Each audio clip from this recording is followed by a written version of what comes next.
Hey everyone, welcome back to the channel. So today I'll show you how I made this custom green samurai ranger from Power Rangers Ninja Storm.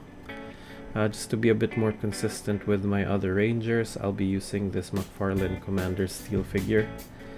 And I'll be doing something different today. I'll be prepping it differently, so I'll be taking all of the pins out, as you can see over here.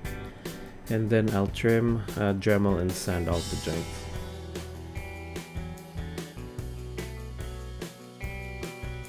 To get the pins out, soak the figure first in hot water, then use a dull thin object to push the pin out. I'd recommend putting the pins back in before you do any painting, just because it is extremely hard to put it back in if your parts are not warmed up. You will just risk messing up your work.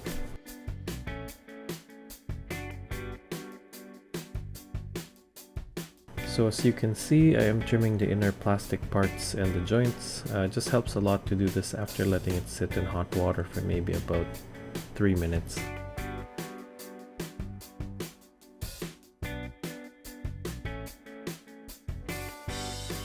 So just be careful, as the joints are made using much harder plastic.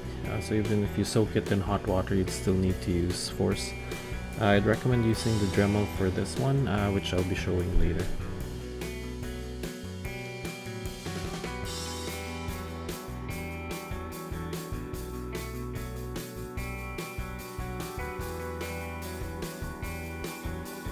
I actually forgot to take a video when I was dremeling the parts, but make sure that the speed is not set too high, otherwise it will melt the plastic on top of sanding it. So I'm just using a knife to clean it up, then I'll be sanding it with fine sandpaper later on.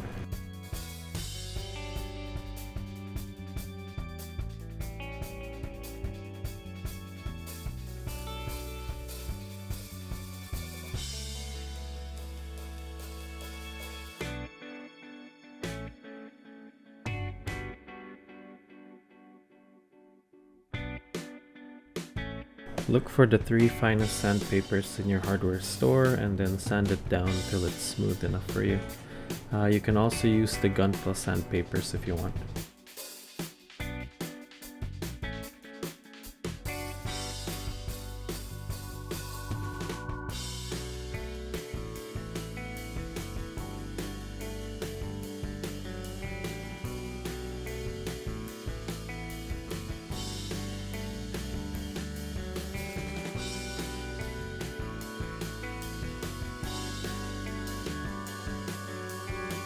You'd have to trim or sand down the outer sharp edges of the McFarlane joints, since it's the main thing that rubs against the other parts. You'll have to sand down the corner to make it rounder.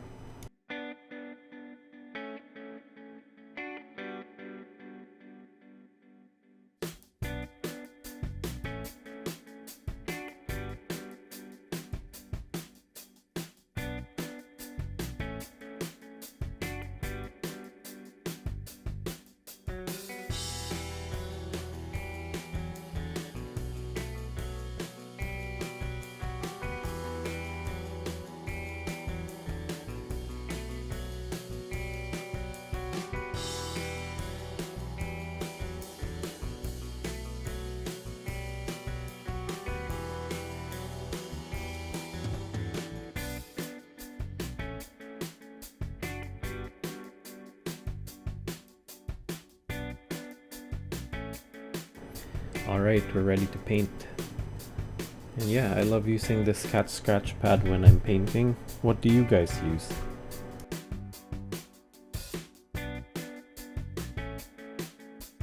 So as usual, I'm applying a thin layer of matte varnish to help paint adhere better. I have decided to do something different today and not use a base primer, which I usually do. And to be honest, I think it worked better than expected because the paint that I used had great coverage. I think I did 2 layers at most, and it worked really well. So again, my paint of choice is golden SoFLat, and I just thin it with a Vallejo airbrush thinner. And I can also manually paint it on with no issues as well.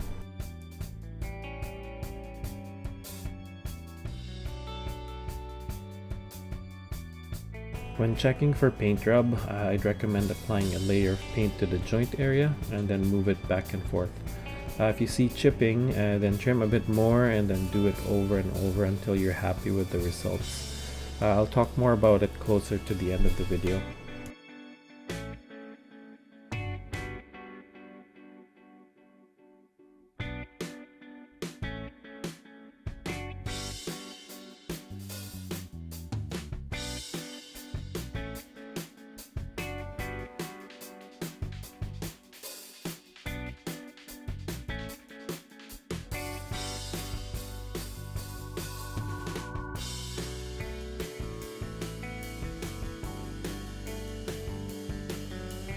Alright, so we're moving on to shading the body. I'll be using Liquitex acrylic inks, and then I'll be using a finer airbrush, so about a 0.2mm nozzle.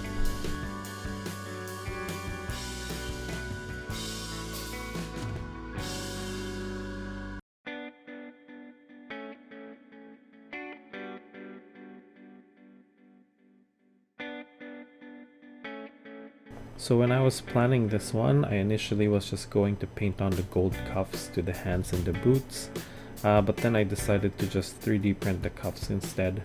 So I really can't stress enough how useful a 3D printer and basic 3D modeling knowledge is. So I'm not really good at sculpting, but I can stretch a square model to make some straps.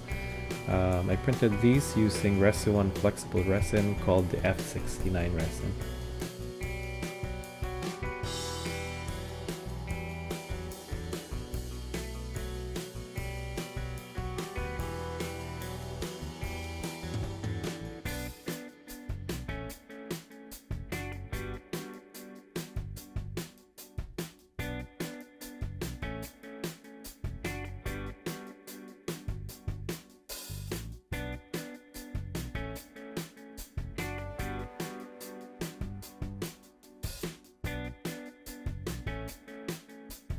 So yeah, I messed up bad.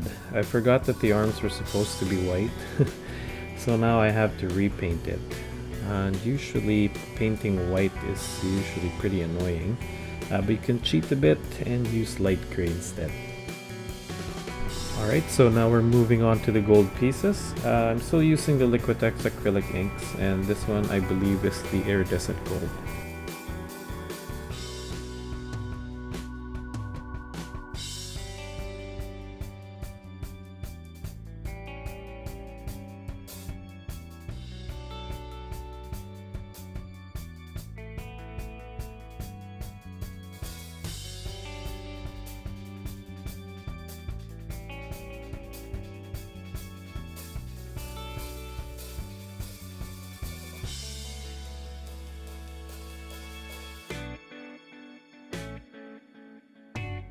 So now I'm adding some washes. I'm using the Citadel Agrax Earthshade to add more details to the shield, as it looks way too clean for my liking. But yeah, be very careful when using washes and use them only when needed.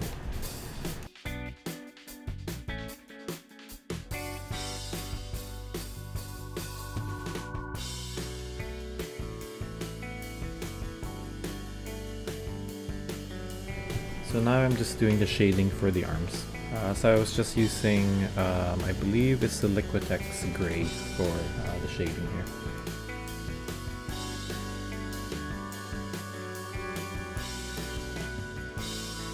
Alright, so we're now painting the helmets. So for this one I didn't really have to do any masking, as it's just black and gold. And it was also pretty easy to clean up the mistakes, since the green paint that I was using was quite opaque.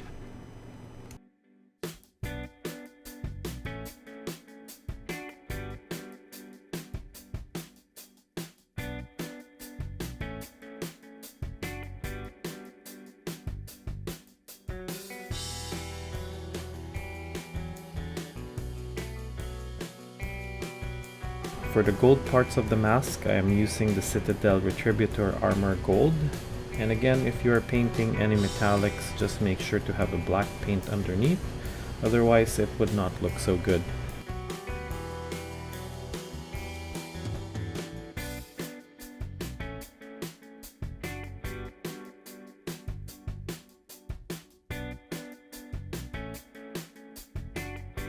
Yeah, don't be afraid to make mistakes because you can always clean it up later on.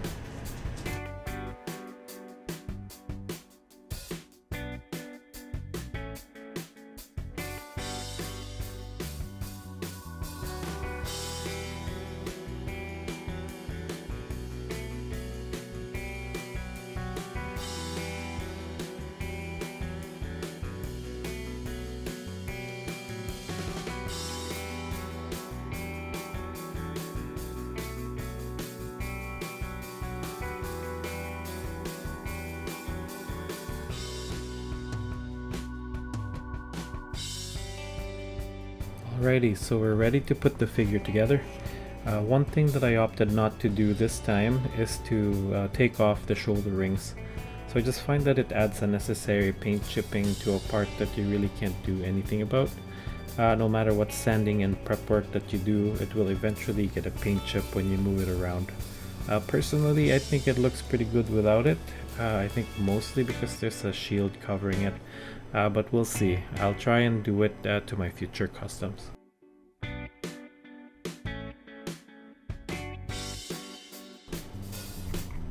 So yeah, I also have the Super Samurai helmet and the chest piece, but I won't be showing it right now since I have a missing piece in the shoulder part that I have to do. I'll probably revisit it in the future.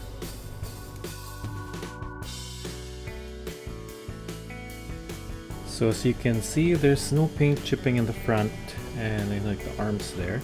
But as I mentioned on my previous videos, the McFarlane design on the joints has weird notches in them that keep the joints snug. So unfortunately you can't really shave it off as you'll get loose joints. I think I demonstrated here. I did remove one of the notches and as you can see it's already slightly wobbly, which is a minor touch. So we gotta compromise there. I'll always encourage solid prep work when doing customs, but you also have to take into consideration, will you be selling it? Will you be playing around with it a lot, or will it just stay in a static position? Also, do you have the time and patience to do it? Sometimes you just have to work smarter too if possible. If you have the right parts in the right color, then that saves you so much time.